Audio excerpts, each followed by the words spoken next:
The MAC is one of the last conferences that will be playing this season to begin, and they'll only be playing 6 games this season. At the end of 2019, the Eagles were last in the Mid-American West with a 3-5 conference record and a 6-7 overall record. The Golden Flashes were third in the Mid-American East, having a 5-3 conference record and a 7-6 record overall. The last time these teams met was in November of last year, where the Eagles were defeated 34-26.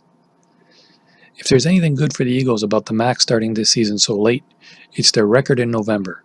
Across the past 4 years, Kent State has gone 10-4 when playing in November. 2020 marks the 7th year for Chris Creighton at the helm for the Eagles, and the team is on an unprecedented hot streak. In the nearly 130 years of this team's existence, they have only had a better 4-year stretch of football in the late 80s. Since 2016, the Eagles have gone 25-25. While that's far from a great record, only just managing to stay out of the red, so to speak, it's still an improvement from previous years. Within the MAC, the Eagles had both the best passing yards and one of the worst rushing yards. Their passing was a strength not just on a conference level, but made them 28th in passing yards per game in the country with 282.2.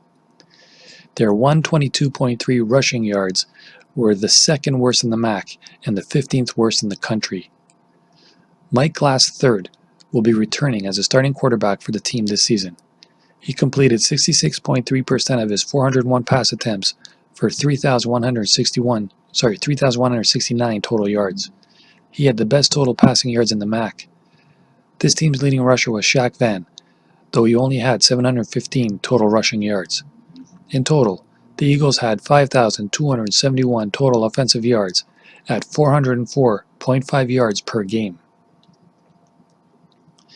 Kent State hadn't seen a bowl game since 2012, and if you looked at their chances halfway through the regular season in 2019, it would be fair to assume that they were going to be another year without an appearance. The Flashes seemed to be looking at their 8th consecutive losing season before a come-from-behind victory against Buffalo turned things around. They would go on to more and more victories, eventually turning their season around and ending in their highest position since 2012. Not only would they go to a bowl game, but it would be their first bowl victory program in history. One of the reasons for Kent State's success was the emergence of Dustin Crum. Crum took the position of starting quarterback 2 games into the season and ended up leading the team in passing and rushing yards. He completed 69.2% of his 312 pass attempts, had 2,622 total passing yards, and 707 rushing yards.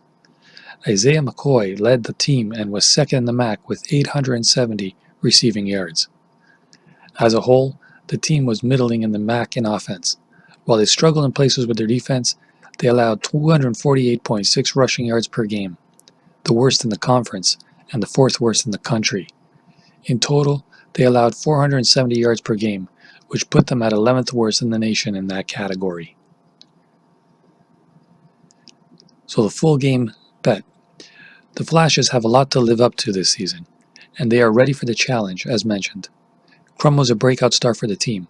The senior has been putting in work, and it's paid off not only for him, but for the rest of Kent State.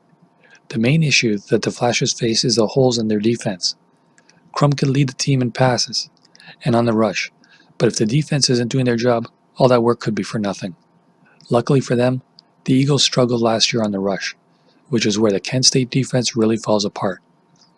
They can hold their own as far as pass defense goes, which they'll need to shut down Glass.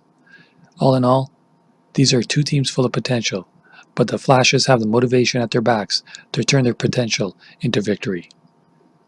Let's go with Kent State Golden Flashes minus 5.5. Good luck. Back later.